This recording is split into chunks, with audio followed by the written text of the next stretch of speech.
counted for nothing in preparing the pilots for the physical shock of the blast. Schweitzer's coffee cup flew free of his grasp and shattered onto the instruments in front of him.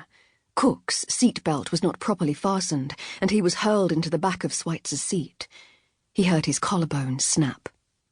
Instantly, the flight deck was filled with mist as the howl of decompression began. Captain Lewis Marriott reacted first. Attaching an oxygen mask to his face, he began to absorb the terrifying information that surrounded him. "Rapid depressurization drill." He turned to his co-pilot. "Elliot, are you all right?" Schweitzer was fumbling with his mask. "Okay. I'm okay. You fly it," Marriott commanded him, before turning to check on Cook. "Larry?" There was blood on Cook's forehead. His left arm was entirely numb.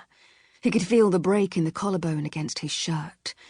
Gingerly, he hauled himself back into his seat and attached his own oxygen mask. "I'll be fine. Then talk to me." On the panel in front of Cook, the loss of cabin pressure was indicated by a red flashing light. A siren began to wail. Cook pressed the light to silence it. "I got a master warning for loss of cabin pressure," Schweitzer said. "We need to get to a lower altitude." Marriott nodded. "Set flight level change. Close thrust. Activate speed brake." A yellow light began to flash in front of Cook. "I've got a hydraulics master caution." He pressed the light to reset it. 2 seconds later, it went off again. "We've lost one set of hydraulics." The 747-200 was fitted with 3 different hydraulic systems. "I also got a fuel imbalance warning." A red master warning light came on, accompanied by the ringing of a bell. "Fire!" Schweitzer said. "The autopilot's in trouble. I'm getting a vibration." Marriott looked at Cook. "Engine fire checklist. What's it on?" 2. Under Cook's supervision, Marriott closed the number 2 engine, shut off the fuel control switch, and then pulled the number 2 fire handle to close the hydraulics and fuel valves. Then he twisted the handle to activate the fire extinguishers. "We're losing the autopilot. The second set of hydraulics is going." "Deactivate the autopilot, Elliot." Schweitzer nodded. "We're going to have to slow her down. There's too much vibration." "Just keep her steady and make the turn. We're heading for Gander." Gander, in Newfoundland, was the closest runway to them. Schweitzer was struggling with the control column. "God, she's sluggish!" The fire bell sounded again in conjunction with a master warning light. Cook said, "We need the second shot with the fire extinguisher. It's still burning. I think we've got a rudder problem, and maybe a jam stabilizer. The trim's shot to hell." Marriott turned the radio to VHF 1215, the emergency frequency.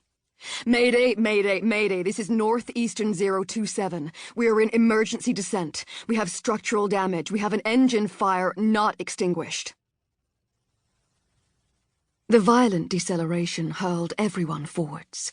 Those whose seatbelts were unfastened were ejected from their seats. Martin Douglas was lifted from his, but the belt cut across the top of his thighs and restrained him. His head hit the seat in front. The blow knocked him senseless, and his body was immediately snapped back against his own seat. He was only unconscious for 3 seconds.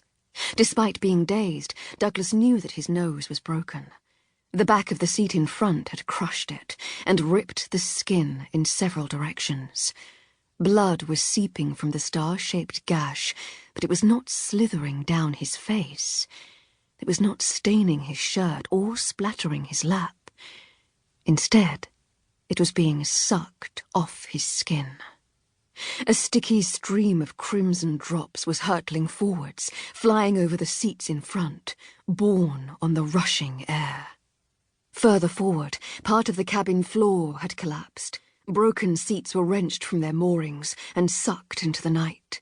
A tornado tore through the fuselage, ripping clothes from bodies, bodies from seats, hand luggage from floors and overhead lockers.